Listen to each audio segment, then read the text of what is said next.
To tithe और not to tithe, that's the question. आज हम एक हवाला देखेंगे। ये हवाला मलाकी की किताब चैप्टर 3 वर्स 10 से है, और इस हवाले को आमतौर पर मत्ती 5:48 के साथ भी मिक्स किया जाता है, क्योंकि ये दोनों एक दूसरे के साथ बड़े फिट बैठते हैं।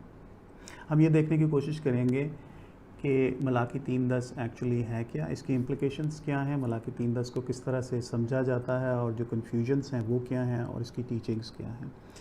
पैसेज देखते हैं पहले। पैसेज में पढ़ के आपको दिखाता हूँ।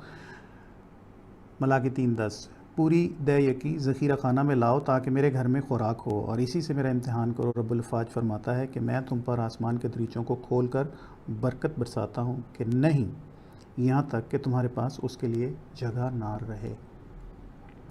अब ये एक वर्स जो है मलाकी 3:10, ये लिंच पिन है उन तमाम टीचिंग्स के लिए, उन तमाम टीचिंग्स को ये इकट्ठा करती है जो कि टाइद के साथ, दयकी के साथ रिलेटेड हैं।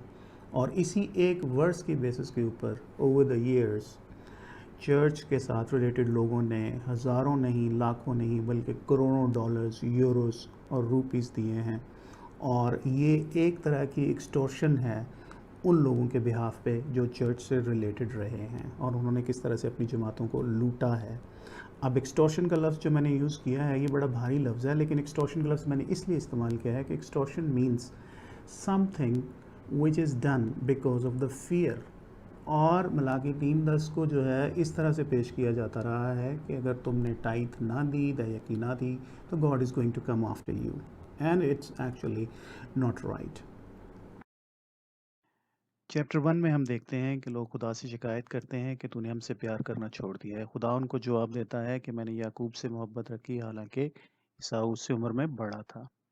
चैप्टर 1 में हम ये भी देखते हैं कि काहिन जो है वो लंगड़े और अंधे जानवरों की कुर्बानियाँ चढ़ा रहे हैं, और खुदा उनको समझाता है कि मेरे लिए बेऐब जानवरों की कुर्बानियाँ चढ़ाओ, और बेऐब जानवर से मुराद खुदावंद यीशु मसीह भी है, और मेरे लिए बेऐब जानवरों की कुर्बानियाँ चढ़ाओ ताकि मेरे नाम की तजलील ना हो। चैप्टर 2 वजाहत करता है कि काहिनों ने मूसा के कॉवेनेंट को या लावी के कॉवेनेंट को जो है ख़राब किया है, और उसकी वजह से लोगों ने ठोकर खाई है। चैप्टर 2 दोबारा इस बात की वजाहत करता है कि लोगों ने मैरिज के कॉवेनेंट को भी जो है वो तोड़ा है। कैसे? पेगन वेमेन के साथ शादियाँ करके, गैर माबूदों की बेटियों के साथ, गैर माबूदों की पूजा करने वालों की बेटियों के साथ शादियाँ करके। और अगर इन लोगों ने तौबा ना की तो खुदा जो है वो इनको अपने लोगों में से काट डालेगा। चैप्टर 2 अगेन खुदा क्या कहता है? खुदा कहता है कि तुमने अपनी बातों से खुदावंद को बेजार कर दिया, तो भी तुम कहते हो कि किस बात ने हमने उसे बेजार किया। इसी में जो कहते हो कि हर शख्स जो बुराई करता है खुदावंद की नज़र में नेक है और वो उससे खुश है, और ये कि अदल का खुदा कहाँ है। चैप्टर 3 खुदावंद जिसके तुम तालिब हो नागहा अपनी हैकल में आन मौजूद होगा। Verse 1 and verse 2 are the great messianic prophecies of the Old testament.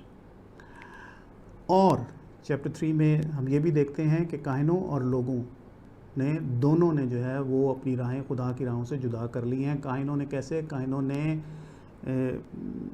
अंधे और लंगड़े जानवरों की कुर्बानी देकर, और लोगों ने दयकी ना देकर।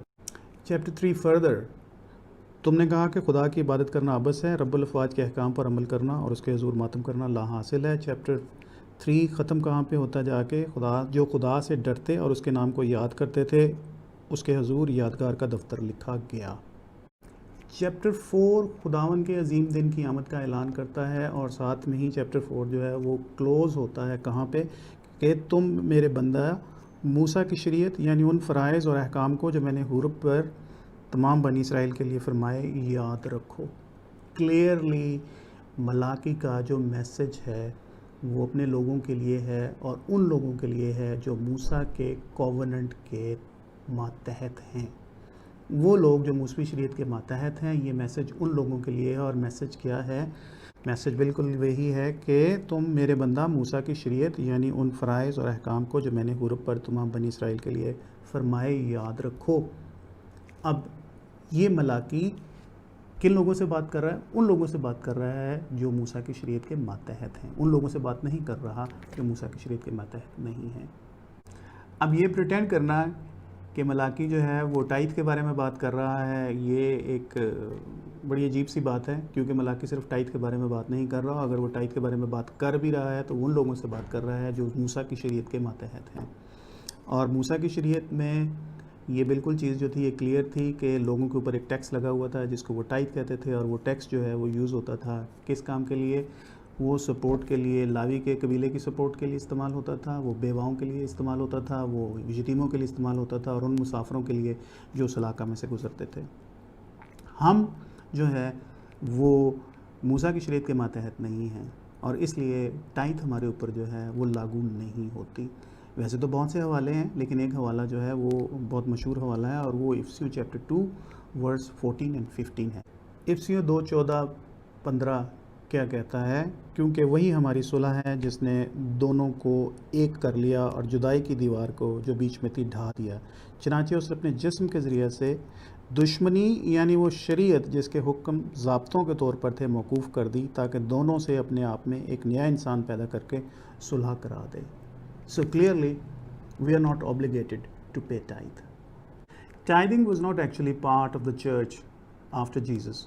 और ये जो है टाइदिंग के बारे में जो बात है, ये चर्च के कुछ काउंसिल जो हैं वो 567 से 585 ईस्वी सन के दौरान में कुछ ऐसी काउंसिल्स बनी जिन्होंने एक्चुअली टाइदिंग के बारे में काम करना शुरू किया। इसका रेफरेंस हमें मिलता है 1912 के एडिशन जो है कैथलिक इंसाइक्लोपीडिया में। वो क्या कहता है exactly? As the church expanded and various institutions arose, it became necessary to make laws which would ensure the proper and permanent support of the clergy.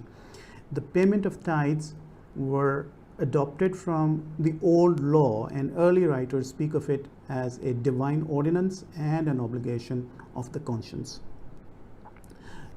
हम किसके बारे में बात कर रहे हैं? अर्ली चर्च के बारे में बात कर रहे हैं। और अर्ली चर्च किस चीज़ के बारे में कंसर्न्ड है? अर्ली चर्च कंसर्न्ड है ज़्यादा बिल्डिंग्स के बारे में, बड़ी बिल्डिंग्स के बारे में, ज़्यादा चर्चेस के बारे में, बड़े चर्चेस के बारे में, और किसके बारे में? ज़्यादा ताकत के बारे में।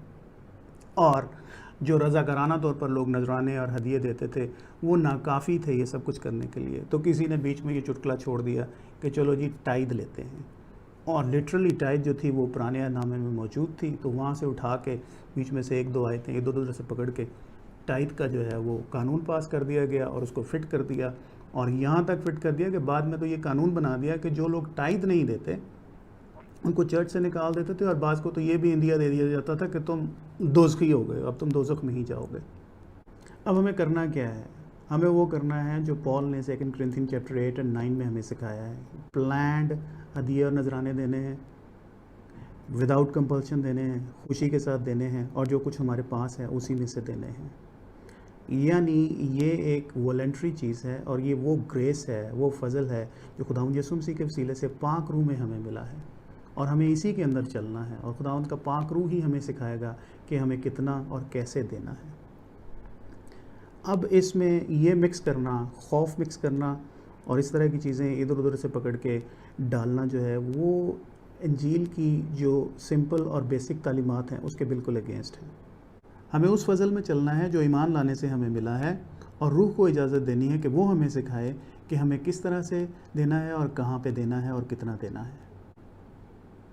अब ये भी हो सकता है कि ये आर्गूमेंट जो हमने मलाकी के ऊपर दिया है, ये सुनने के बाद कोई भी उठ के ये कह सकता है कि क्या खुदावंद यीशु मसीह ने कभी भी टाइद के बारे में बात नहीं की।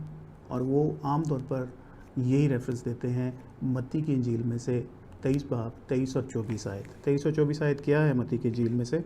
ए रियाकारो, फ़कीहो और फरीसियों, तुम पर अफसोस कि पुदीना और सौंफ और ज़ीरा पर तो दयकी देते हो, पर तुमने शरीयत की ज़्यादा भारी बातों यानी इंसाफ और रहम और ईमान को छोड़ दिया है। लाजम था कि ये भी करते और वो भी ना छोड़ते। ए अंधे राह बताने वालों, जो मच्छर को तो छानते हो और ऊँट को निगल जाते हो। कोई भी ये कह सकता है कि देखिए खुदावंद यीशु मसीह तो यहाँ पर बात कर रहे हैं दयकी के बारे में। हमें ये देखना है कि कॉन्टेक्स्ट क्या है। कॉन्टेक्स्ट क्या यहाँ पे दयकी है या कुछ और है? अगर हम इस पूरे कॉन्टेक्स्ट को देखें तो हम देखते हैं कि ये कॉन्टेक्स्ट दयकी नहीं है। यहाँ पे खुदावंद यीशु मसीह फरीसियों और फ़कीहों के साथ बात कर रहे हैं, और वो उनको ये रियलाइज़ करवाने की कोशिश कर रहे हैं कि जो उनके बैरूनी मामलात हैं और जो उनके अंदरूनी मामलात हैं वो दोनों जो हैं वो मूसा की शरीयत और मूसा के कॉवेनेंट के मातहत हैं। और उनके बैरूनी मामलात जो हैं वो ये हैं कि वो दयकियाँ तो देते हैं किसके ऊपर देते हैं? पुदीने के ऊपर, सौंफ के ऊपर और ज़ीरे के ऊपर। लेकिन उनके मामलात जो अंदरूनी मामलात हैं, जो दिल से रिलेटेड हैं, यानी रिलेशनशिप लोगों के साथ और ताल्लुकात लोगों के साथ और लोगों के साथ उनका लेन देन जो है वो ठीक नहीं है। और रेफरेंस किस चीज़ का दिया जा रहा है उन मामलात का? वो मामलात कौन से मामलात हैं? वो मामलात हैं ईमान के मामलात, वो मामलात हैं रहम के मामलात, वो मामलात हैं इंसाफ के मामलात, और उसमें उनका लेन देन लोगों के साथ ठीक नहीं है। और यहाँ पे खुदावंद यीशु मसीह उनको याद दिला रहे हैं कि तुम जो मूसा की शरीयत के मातहत हो, तुम नए यकीन तो दे रहे हो, लेकिन तुम्हारे अंदरूनी मामलात और तुम्हारे दिल के मामलात जो हैं वो ठीक नहीं हैं। क्लियरली ये वाली आयत भी जो है, इसका भी कॉन्टेक्स्ट जो है, इसका जो सियाक व सबाक है, वो भी टाइथ के साथ रिलेटेड नहीं है। सो इस वाले रेफरेंस को या इस वाले पैसेज को भी टाइथ के लिए इस्तेमाल करना इंतहाई नामुनासिब है। अब हमारी ज़िम्मेदारी ये है कि हम उस फ़ज़ल में चलें जो खुदावंद यीशु मसीह पर ईमान लाने से और पाक रूह के वसीला से हमें मिला है। जब वो फ़ज़ल हमारे दिलों के अंदर काम करता है, मुतहरक होता है, तो हम खुद ब खुद देना सीख जाते हैं। God so love the world that he gave, खुदा ने दुनिया से ऐसी मोहब्बत की कि उसने दिया। अब वही खुदा हमारे अंदर ज़िंदा रहता है। जब वो खुदा हमारे अंदर ज़िंदा रहता है तो guess what can he do? वो हमारे अंदर भी वो ख्वाहिश पैदा कर सकता है, देने की ख्वाहिश पैदा कर सकता है, ज़्यादा से ज़्यादा देने की ख्वाहिश पैदा कर सकता है। और वो उसी ग्रेस के वसीला से होगा, उसी फ़ज़ल के वसीला से होगा जिसमें हम दर्जा बदर्जा तरक्की करते चले जाएंगे। जब हम उस ग्रेस के तहत चलेंगे, उस फ़ज़ल के तहत चलेंगे और खुदा की इस खूबी को अपने रवैयों के साथ रिफ़्लेक्ट करना शुरू करेंगे, तो ख़ुद ब खुद हम ज़्यादा देना शुरू कर देंगे। हम सीख जाएंगे कि कैसे ज़्यादा से ज़्यादा देना है। And ultimately we are going to see ourselves excel in this grace of giving as mentioned in 2 Corinthians chapter 8 and 9. So no, we are under no obligation to pay tithe. लेकिन हमें इस बात का ख्याल रखना चाहिए कि हमें उस फ़ज़ल के तहत रहते हुए जो खुदावंद यीशु मसीह के वसीला से हमें पाक रूह में मिला है, उसी के तहत हमें ये सीखना है कि खुदावंद के काम को आगे बढ़ाने के लिए हमें किस तरह से देना है, किस तरह से देना है, किस तरह से देना है। यही हमें प्रैक्टिस करनी है और खुदा का पाक रूह हमें खुद सिखाएगा। और वक्त के साथ साथ जिस तरह हम इस फ़ज़ल में दर्जा बदर्जा तरक्की करते चले जाएंगे, उसी तरह से हम हदिया देने में, नजराने देने में और डोनेशन देने में भी तरक्की करते चले जाएंगे। और ये वो वक्त है जब हम ये महसूस करेंगे कि हम जो कुछ कर रहे हैं वो हम खुशी से कर रहे हैं, देते हुए हमारे लबों पे मुस्कुराहट होगी और हमें ये खुशी और इत्मीनान होगा कि हम खुदावंद के काम को आगे बढ़ा रहे हैं। और ये पैसा जो हम खुदावंद के नाम पर दे रहे हैं, ये पैसा लोगों को खुदावंद यीशु मसीह के साथ कनेक्ट करने में काम आ रहा है। आमीन।